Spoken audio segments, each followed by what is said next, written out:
Salut, un upscaler, ça sert à améliorer la résolution des images qu'on a. Par exemple, si on a une petite image en 512 par 512 pixels, on peut la transformer en une image de 2000 pixels par 2000 pixels.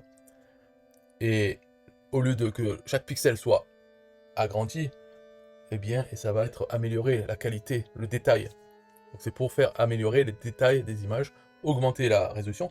Par exemple, si on veut imprimer une image, on sait qu'il faut ou une photo, hein, il faut une grosse résolution, parce que l'imprimante, elle peut mettre beaucoup de pixels dans peu de place. Donc si on a une image pixelisée, eh bien, quand elle sera imprimée, on verra les pixels. Voilà, ils seront vraiment gros. Donc on augmente la résolution, mais il faut aussi que les informations dans cette image plus grosse, au lieu que ce soit un pixel, eh bien, ce pixel, il aura plusieurs couleurs. Hein, il faut imaginer un peu. Mais si vous savez déjà ce que ça veut dire, upscale, c'est pas la peine. Mais si vous savez pas, comprenez pourquoi. Ça peut être aussi même pour un site web. Si vous voulez afficher votre image, si elle fait 512 par 512, ça suffira normalement pour l'afficher à quelque part sur une page web.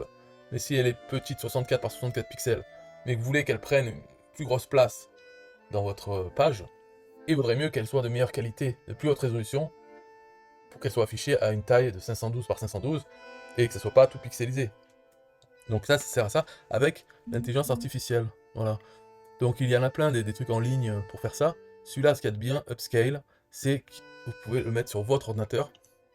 Donc ça, l'intérêt, il est gratuit. Voilà, premier intérêt. Deuxième intérêt, il tourne sur votre ordinateur.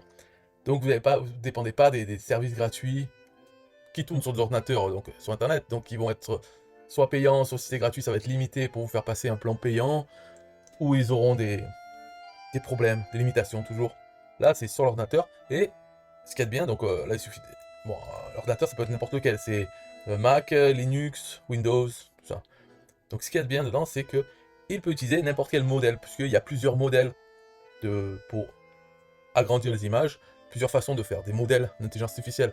Donc tous les modèles open source, donc gratuits, qui vont sortir dans le futur, peuvent être ajoutés à ce logiciel.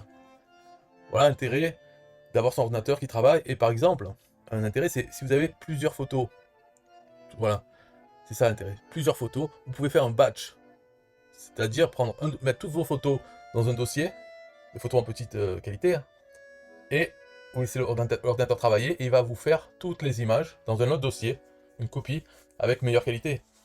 Voilà. Donc c'est quand même un avantage. Là, je vais essayer avec... pour voir, hein, l'interface, elle est simple. Là, il y a les paramètres, settings, il y a plusieurs paramètres. À quoi ça sert de les regarder? C'est pas très important. Vous pourrez les regarder, de toute façon, il n'y a que deux pages, hein. Il y a settings ou upscale. Upscale, là, il y a batch, donc si on veut en faire plusieurs. Donc si on fait batch, du coup, ici, il nous demande le dossier avec toutes les images. Si on fait pas batch, il nous demande une image. Et alors, la première, on va faire dans l'ordre, hein. Je vais prendre une photo de Sylvain Milon. On voit qu'elle n'est pas de bonne qualité, elle est petite. Ça, c'est la première étape. Deuxième étape, choisir le modèle. Donc il y a déjà des modèles, nous donne.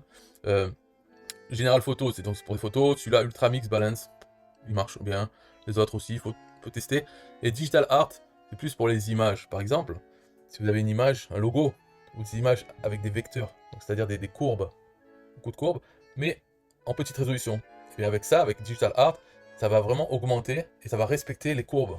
Donc elles ne seront pas pixelisées, malgré que l'image sera en plus haute résolution. Et General Photo, c'est ok. Donc double upscale, ça fait un double. Parce que normalement, le maximum, c'est 4 fois. Et là, il peut faire, donc si j'enlève, ça fera 4 fois la taille de la résolution de l'image source.